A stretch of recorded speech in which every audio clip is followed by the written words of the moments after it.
Hello everyone, this is my game here, and yeah, it's very interesting. And before I jump right into it and how it works, I'm just gonna say my algorithm, which is use for the costume switches when the lives go down one.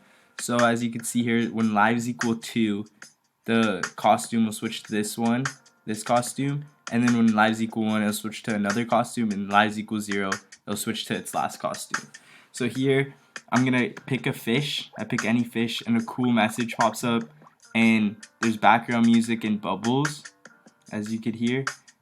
And then yeah, you just try to survive the sharks, and if you get hit, your lives go down 1.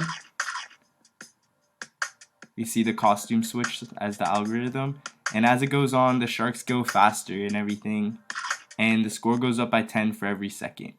So yeah, then when you lose, you get here, press the green flag to play again, and yeah, that's my game.